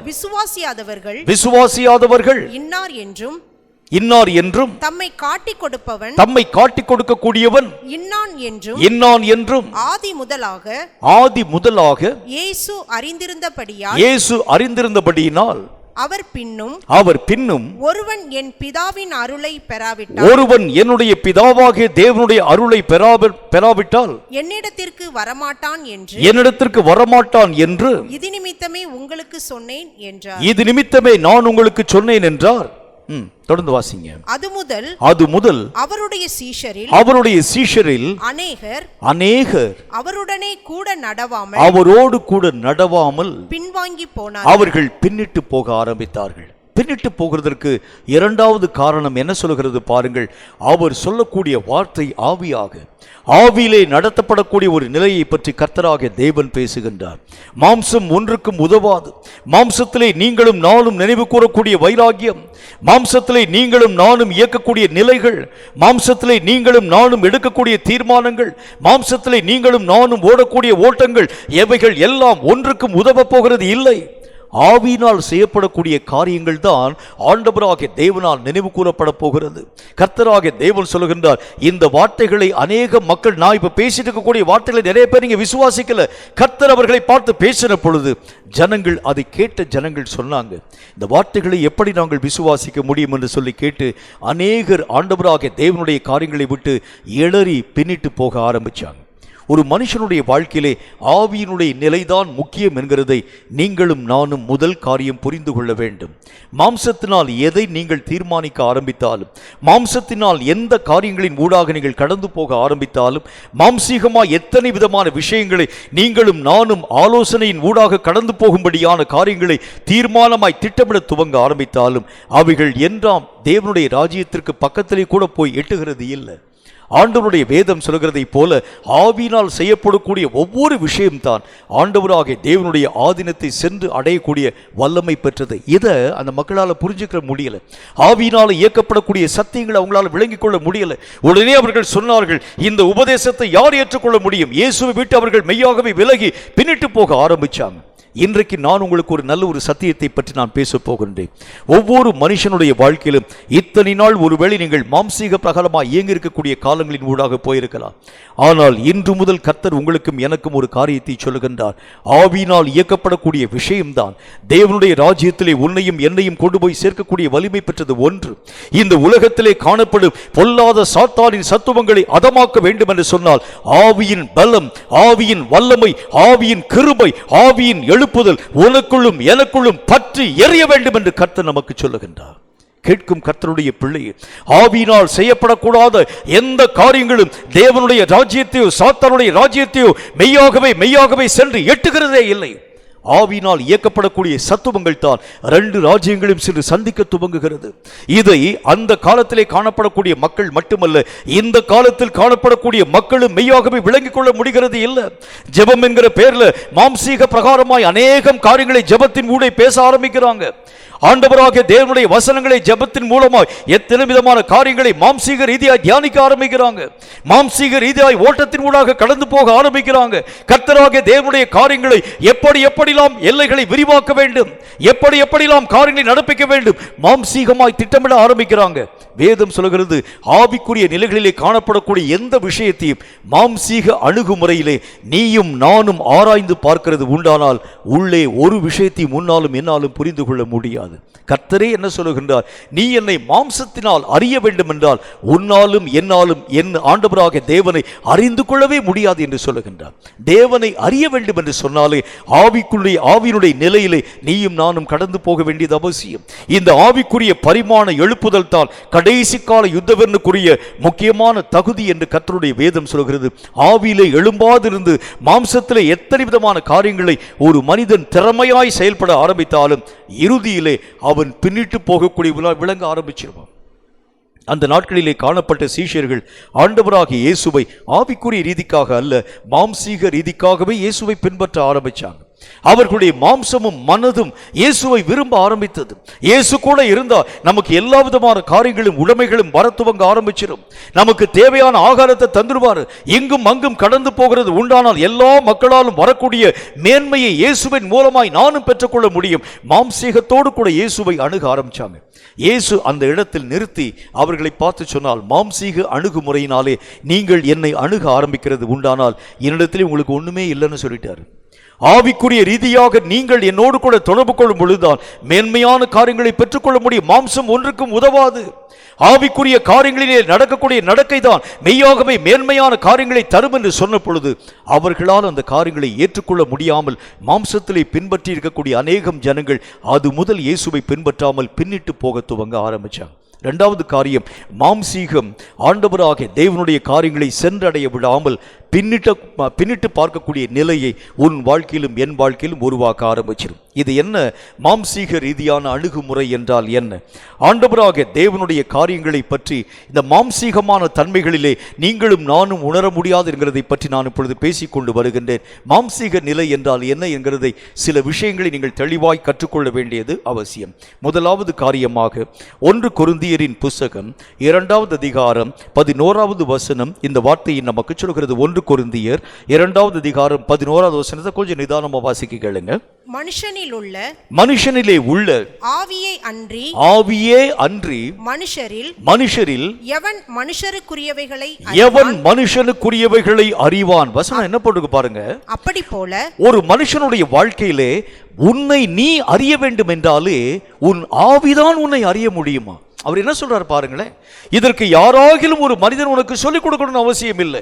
உன்னையே உன்னால் புரிந்து கொள்ள முடியாது. ஒரு மனுஷன் அறிய வேண்டும் என்று சொன்னாலே, இப்ப நான் யாரையோ பத்தி பேசும்படிக்கான காரியங்களை சொல்லல வரல. இயேசுவை பற்றி அறியக்கூடிய அறிவை பற்றி நான் பேசுறதுக்கு வரல. வேறு ஏதாவது ஒரு சூழ்நிலைகளை பற்றி அறியக்கூடிய அறிவை பற்றி நான் பேசுறதுக்கு வரல. உன்னை நீ புரிந்து கொள்ள வேண்டும் என்று சொன்னாலே உன் ஆவியினால் தான் அது ஆகும் என்று கர்த்தருடைய வேதம் சொல்கிறது. அந்த வசனத்தை இன்னொரு வாசிங்களேன். அது என்ன சொல்லுது பாருங்க. மனுஷனிலே உள்ள ஆவியே அன்றி மனுஷரில் எவன் மனுஷனுக்குரியவைகளை அறிவான். எப்படி போட்டிருக்காரு பாருங்க. ஒரு மனிதனுக்குரிய காரியங்களை அறிய வேண்டும் என்று சொன்னாலே அவனுடைய ஆவியினுடைய இயக்கம்தான் முக்கியத்துவம் வாய்ந்தது. அவன் தன்னுடைய ஆவியினால் தான் தன்னையே உணர முடியும், தன் நிலையை ஆராய முடியும், தன்னுடைய எல்லா விதமான ஓட்டத்தின் திறமையை பார்க்க முடியும், தான் எப்படிப்பட்டவன் என்கிற எல்லா விதமான உணர்வை ஒரு மனிதன் தன்னுடைய வாழ்க்கையில எப்படி அறிந்து கொள்ள முடியும்? தன்னுடைய ஆவியின் இயக்கம் துவங்க ஆரம்பிக்கும் போதுதான். இப்போ நான் உங்களை பார்த்து ஒரு கேள்வி கேட்குறேன்னு வச்சுங்களேன். நீங்கள் யார், உங்களுடைய தன்மை என்ன என்று சொல்லி கேட்டால் மாம்சீக பிரகாரமாக சில பல பதில்களை நீங்கள் பேசுவீங்க. நான் இந்த கம்பெனியில் ஒர்க் பண்ணுறேன், இன்ன விதமான சேலரி நான் வாங்கிட்டு இருக்கிறேன், இன்னாருடைய குமாரன் இன்னாருடைய குமாரத்தை இத்தனை விதமான காரியங்களை நான் பேசியிருக்கிறேன். என் கூட பிறந்தவங்க இத்தனை பேர், எங்கள் அப்பா இந்த வேலை பார்க்குறாங்க, அம்மா இந்த வேலை பார்க்குறாங்க, என்னுடைய சொந்த ஊர் இது, சொந்த கிராமம் இது, மாம்சீக பிரகாரம். ஆனால் உன்னுடைய உள்ளான வாழ்க்கையை பற்றி நான் உன்னிடத்தில் கேட்கிறேன் என்று வைத்துக் கொள்ளுங்கள். உன் நிலை என்ன? உன்னுடைய அழைப்பு என்ன? உன்னுடைய ஓட்டை என்ன? உன்னுடைய தன்மை என்ன? எதற்காக இந்த உலகத்திலே நீ பிறந்திருக்கிறாய்? இந்த உலகத்திலே வந்ததனுடைய தாற்பயம் என்ன? முகாந்திரம் என்ன? நான் உன்னை பத்தி கேட்டா தெரியாது. இந்த காரியத்திற்கு எதற்காக நீ இந்த உலகத்திலே அனுமதிக்கப்பட்டிருக்கிறாய் தெரியல. நான் என்னையே உணர வேண்டும் என்று சொன்னால், நான் யாரையோ உணரக்கூடிய உணர்வை பற்றி நான் பேசல, உன்னையே நீ அறிய வேண்டும் என்று சொன்னால் ஆவியின் இயக்கம் அத்தியாவசியமானது. ஒரு மனிதன் தன்னை உணர, தன்னுடைய நிலையை உணர, தன்னுடைய அழைப்பை உணர, தன்னுடைய ஓட்டத்தை உணர இந்த ஆவியின் நிலை எழும்ப வேண்டியது அவசியம். இப்படி ஆவியின் நிலை எழும்பாதிருக்கக்கூடிய ஒரு மனிதன் தன்னையே உணராதிருக்கக்கூடிய ஒரு மனிதனாய் காணப்பட ஆரம்பிக்கிறான். ஒரு மனுஷன் தன்னையே உணரவில்லை என்று வைத்துக் கொள்ளுங்கள், அவன் எதை நோக்கி கடந்து போவான் அவனுக்கே தெரியாது. எதை நோக்கி அவன் மெய்யாகவே தன்னுடைய காய்களை நகர்த்துவான் அவனுக்கே தெரியாது. எந்த ஓட்டம் அவனுக்காக வைக்கப்படுகிறது அவனுக்கே அந்த ஒரு விஷயம் மெய்யாகவே புரிபட போகிறது இல்லை. சில ஜனங்கள்கிட்ட நீங்க கேட்டீங்கன்னா, ஹோட்டலுக்கு போகக்கூடிய ஜனங்கள் என்று வைத்துக் கொள்ளுங்கள், சில பேர் தெளிவான வார்த்தையை பேசுவாங்க. ஹோட்டலில் இருக்கக்கூடிய அந்த சப்ளையர் கேட்கிறார் என்று வைத்துக் கொள்ளுங்கள், உங்களுக்கு என்ன வேணையா அப்படின்னு கேட்கிறார். எனக்கு 4 இட்லி கொண்டு வந்து கொடுங்க அப்படின்னு கேட்பாங்க. சில பேர் 2 வடை கொண்டு வந்து கொடுங்க அப்படின்னு கேட்பாங்க. இன்னும் சில பேர் சற்று தெளிவற்ற நிலையிலே காணப்படக்கூடிய மக்கள்கிட்ட நீங்கள் கேட்டு பார்த்தீங்கன்னா, ஐயா உங்களுக்கு இட்லி வேணுமா, அல்லது பூரி வேணுமா அல்லது வேற என்ன வேணும், இட்லி வேணாம், பூரி வேணாம், தோசை வேணாங்க, சப்பாத்தி கொண்டு வந்து கொடுங்க. இவர் சொல்லாத ஒரு காரியத்தை அவர் மெய்யாகவே கேட்கிறது வழக்கு. மூன்றாவது ஒரு திறத்தாரை நான் உங்களுக்கு சொல்ல முடியும். இவர்களிடத்தில் நீங்கள் போய் கேட்கறது உண்டானால், ஐயா உங்களுக்கு என்ன வேண்டும் என்று கேட்டால் அவர்கள் சொல்லுவார்கள், எதையாச்சும் கொண்டு வந்து போடுங்க அப்படின்னு சொல்லுவாங்க. ஏன்னா அவனுக்கே அவனுடைய காரியம் தெரியாது. எதையாச்சும் தின்னணும், எதையாச்சும் சாப்பிடணும்.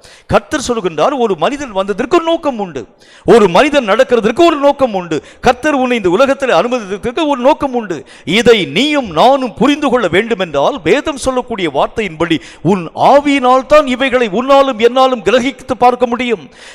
இவைகளை புரியக்கூடிய ஒரு மனிதன் தான், தன் நிலைகளை உணரக்கூடிய ஒரு மனிதன் தான் தன்னுடைய ஓட்டத்திலே நிலைவரமாய் நிற்க முடியும் என்று கர்த்தருடைய வேதத்திலே நாம் மெய்யாகவே வாசிக்க முடியும். கேட்கும் கர்த்தருடைய பிள்ளையே, உன்னையும் என்னையும் புரிந்து கொள்ளாமல் இந்த கடைசி கால ஓட்டத்திலே ஓடுகிறது எப்படி? உன்னையும் என்னையும் அறிய முடியாமல் இந்த கடைசி கால இயக்கத்தின் ஊடாக கடந்து போகிறது எப்படி? நீயும் நானும் யார் என்பதை புரிந்து கொள்ளாமல் இனி வரக்கூடிய காலங்களை நிதானித்து பார்க்கிறது எப்படி?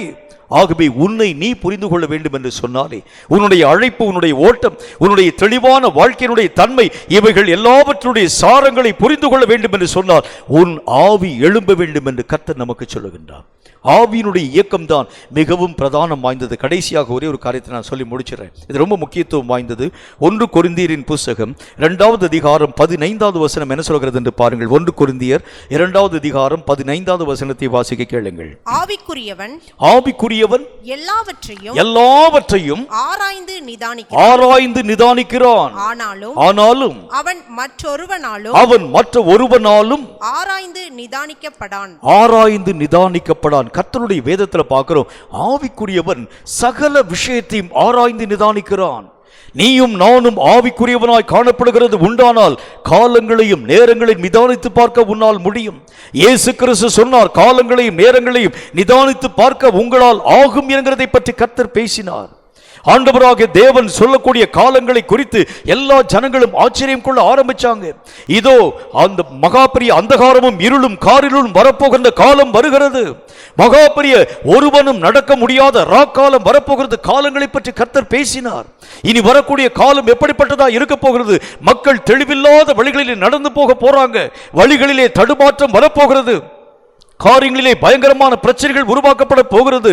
உன்னை சந்திக்கும் காலத்தை நீ அறியாமல் இருக்கிறதுனாலே உன்னை சுற்றிலும் சத்துருவானவன் மதில் போட்டு உன்னை மெய்யாகவே தன்வசமாய் பிடிக்கப் போகின்ற காலம் வருகிறது. இவைகள் எல்லாவற்றையும் நிதானிக்கக்கூடிய கர்த்தருடைய கண்கள் எப்படிப்பட்டது என்று பாருங்கள். ஒரு ஆவிக்குரியவன் என்று சொன்னால் நடக்கக்கூடிய ஒவ்வொரு சூழ்நிலைகளையும் நிதானித்து பார்க்கிறான். இனி வரக்கூடிய நிலை எப்படி இருக்க போகிறது? வரக்கூடிய இந்தியா எப்படி இருக்க போகிறது? வரக்கூடிய உலகம் எப்படி இருக்க போகிறது? வரக்கூடிய உலகத்திற்கு என்னென்ன விதமான பிரச்சனை வரப்போகிறது?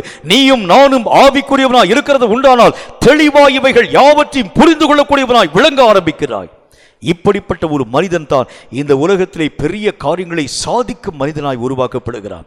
பிரியமானவனே, நீயும் நானும் பலவீனமான ஒரு கிறிஸ்தவனாய் அல்ல, நீயும் நானும் குறைவுபட்ட ஒரு கிறிஸ்தவனாய் அல்ல, எதையும் புரிந்து கொள்ள திராணியற்ற ஒரு கிறிஸ்தவனாய் அல்ல. இந்த உலகத்தில் சாதிக்கும்படி நீயும் நானும் அழைக்கப்பட்டிருக்கிறோம்.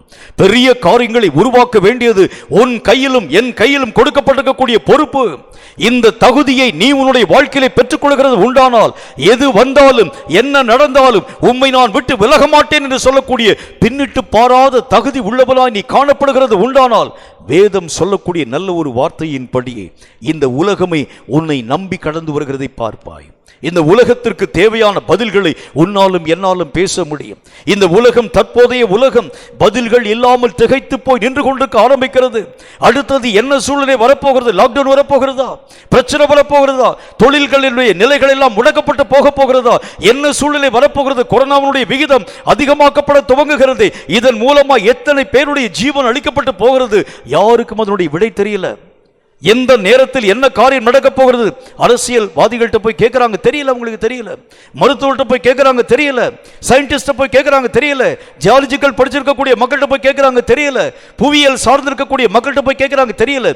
இதற்கு பதிலை சொல்லுகிறவன் யார்? ஆவிக்குரியவனாய் காணப்படக்கூடிய நீயும் நானும் தான். நம்ம தான் பதில் சொல்லணும். நீயும் நானும் தான் இந்த உலகத்திற்குரிய எல்லா விதமான கேள்விகளுக்கும் விடைகளை தரக்கூடியவன் நாம் தான். இதற்கு ஏற்ற வழிமுறைகளை கற்றுக்கொள்ள வேண்டும் என்றால் ஆவிக்குரிய நிலையில் நீ எழும்ப வேண்டும் என்று கர்த்தர் சொல்லுகின்றார். ஆவிக்குரிய காலங்களிலே முடக்கமாய் காணப்பட்ட நிலைகள் போதும் பிரியமானவனே, எல்லாவற்றையும் ஆராய்ந்து நிதானித்து பார்த்து மக்களுக்கு எச்சரிப்பான வார்த்தைகளை சொல்ல வேண்டிய பணி உனக்கும் எனக்கும் உரியது.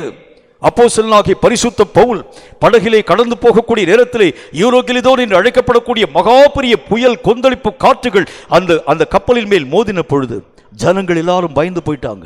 இனி என்ன நடக்க போகுதுன்னு தெரியல. ஜனங்கள் எல்லாரும் மெய்யாகவே வேதனையின் ஊடாக கடந்து போய் தங்கள் கைகளினாலே கோதுமைகளை தூக்கி சமுத்திரத்தில் எரிஞ்சாங்க. அநேகம் கப்பலிலே காணப்படக்கூடிய தளபாடங்களை தூக்கி அந்த சமுத்திரத்துக்குள்ளாக எரிய ஆரம்பிச்சாங்க. இனி என்ன நடக்க போகிறது? எங்கு பார்த்தாலும் பயங்கர காரிருள், புயல் காற்று, நடக்கக்கூடிய காரியம் ஒண்ணுமே தெரியல.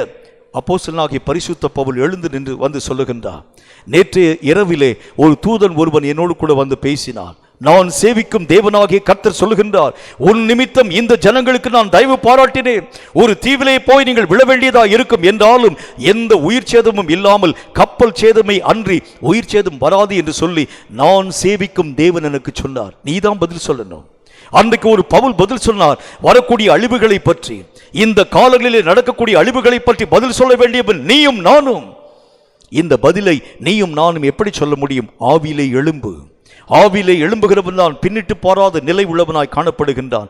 பின்னிட்டு பாராமை என்கின்ற தகுதி உள்ளவனுடைய கரங்களில் தான் இப்படிப்பட்ட பொறுப்புகள் கொடுக்கப்படுகிறது என்று கர்த்தர் சொல்கின்றார். கேட்கும் கர்த்தருடைய பிள்ளையே, அர்த்தமற்ற கிறிஸ்தவ வாழ்க்கை இன்னும் நமக்கு வேண்டாம். பலவீனமான கிறிஸ்தவ வாழ்க்கை நமக்கு வேண்டாம். தரை மட்டும் வாழக்கூடிய கிறிஸ்தவ நிலை நமக்கு வேண்டாம். இனி கர்த்தருக்காக தேவனுக்கென்று வாழக்கூடிய நீங்களும் நானும் சாதிக்கும்படியாக எழும்ப வேண்டிய காலம் என்று கர்த்தர் சொல்லுகின்றார். இதை கேட்கும் நீயும் நானும் கழுகுகளைப் போல செட்டைகளை அடித்து எழும்பி வரக்கூடிய அழிவுகளிலே நின்று ஜனங்களை காப்பாற்றும் பொறுப்பை நாம் ஏற்றுக்கொண்டு உலகத்தை ரட்சிக்கும்படிக்காய் நம்முடைய அறையிலே கட்டப்பட்டிருக்கக்கூடிய பட்டயங்களை உருவுகிறது உண்டானால் சாத்தான் நிர்மூலமாக்கப்பட்டு போவான். உலகம் உங்கள் மூலமாகவும் என் மூலமாகவும் கர்த்தரின் நாமத்தினாலே ரட்சிப்பின் வல்லமைகளை பெற்றுக்கொள்ளும் என்கிறதிலே எந்த சந்தேகமும் இல்லை. தலைகளை தாழ்த்தி கண்களை மூடி கர்த்தரை நோக்கி நாம் ஜெபம் செய்வோம். சர்வ வல்லமுள்ள ஆண்டவராகிய கர்த்தாவே, நீர் பேசி சொன்ன இந்த வார்த்தையின்படி பின்னிட்டு பார்க்காத தகுதி எங்கள் வாழ்க்கையிலே வர வேண்டும் என்று சொன்னீர். ஒரு மனிதன் பின்னிட்டு பார்க்கிறதனுடைய நிலைகள், 2 நிலைகளை நாங்கள் கற்றுக்கொண்டோம். ஒன்று, விசுவாச தளர்வு ஒரு மனுஷனுடைய வாழ்க்கையிலே பின்னிடக்கூடிய நிலைகளை உருவாக்குகிறது. 2, ஆவியினால் இயக்கப்படாது இருக்கக்கூடிய நிலை பின்னிட்டு பார்க்கக்கூடிய தன்மைகளை உருவாக்குகிறது என்று நாங்கள் பார்த்தோமே. விசுவாசத்திலே ஊன்ற கட்டுப்படும்படியாக ஆவியிலே இயக்கப்படும் கிறிஸ்தவ வாழ்க்கை நாங்கள் வாழ்ந்து தீர்க்கும்படியான அபிஷேகத்தை இந்த வார்த்தையை கேட்கும் ஒவ்வொரு பிள்ளைகளின் மேலும் இந்த ராத்திரி வேளையில் வல்லமையாய் ஊற்ற வேண்டும் என்று நான் ஜெபிக்கிறேன். இவர்கள் கர்த்தருடைய நாமத்தினாலே ஒருமனப்படக்கூடிய இந்த நேரத்தில் ஒரு புதிய சகாப்தம் இவர்கள் மூலம் தேச அரங்கிலே உருவாக்கப்படுவதாக, எழுப்புதலின் வல்லமை இவர்கள் மூலம் பற்றி பிடிப்பதாக, இவர்களுடைய கரங்களை கொண்டு சாத்தானின் தலையை உடைய பண்ணி கர்த்தருடைய ராஜ்யம் ஸ்தாபிக்கப்படக்கூடிய பணிகளுக்குரிய நல்ல போர் வீரர்களாக எழும்பி பிரகாசிக்க செய்ய இந்த வார்த்தைகளை கேட்கும் ஒவ்வொரு பிள்ளைகளையும் பயன்படுத்த வேண்டும் என்று நாமத்தினால் நான் வேண்டிக் கொள்கிறேன். இந்த வார்த்தைகளின் அடிப்படையிலே இவர்கள் வாழ்க்கையிலே ஒரு புதிய மாற்றம் உருவாக்கப்படட்டும். இன்று முதல் விசுவாசத்திலே உறுதிகளை பெற்றுக்கொண்டவர்களாய் ஆவியிலே எழும்பி நின்று கர்த்தருக்கென்று சாதிக்கும் மக்களாய் விளங்க ஏற்ற கிருபைகளை தந்து ஆசீர்வதிக்க வேண்டும் என்று இயேசு கிறிஸ்துவின் நாமத்தினால் வேண்டிக் கொள்கிறோம் எங்கள் பரிசுத்தமுள்ள நல்ல பிதாவே. ஆமீன், ஆமீன். இந்த வார்த்தைகளை கேட்டு உங்கள் ஒவ்வொருவரையும் கர்த்தர் அளவில்லாமல் ஆசீர்வதிப்பாராக. பின்னிட்டு போகாத நிலை நம்முடைய வாழ்க்கையின் நல்ல ஒரு தகுதி. 2 விஷயத்தினால் பின்னடக்கூடிய நிலை வருகிறது. விசுவாச தளர்வு 1. 2, வேதம் சொல்லக்கூடிய வார்த்தையின்படி நம்முடைய ஆவியினால் இயக்கப்படாத நிலையினால் பின்னிட்டு பார்க்கக்கூடிய சூழ்நிலை வருகிறது. இந்த 2 காரியத்தையும் நீங்கள் உங்கள் வாழ்க்கையிலே ஆண்டவராகிய தேவனுக்குள் சரிவர பண்ண நிலைவரப்படுத்தப்பட ஆரம்பிக்கிறது உண்டானால் இந்த உலகத்திலே கர்த்தருக்கென்று பெரிய காரியங்களை சாதிக்கும் மக்களிலே ஒருவனாய் நீயும் நானும் எழும்ப முடியும் என்று கர்த்தர் நமக்கு சொல்லுகின்றார். கர்த்தர் இதோ சீக்கிரமாய் வருகிறார். மாரநாதா.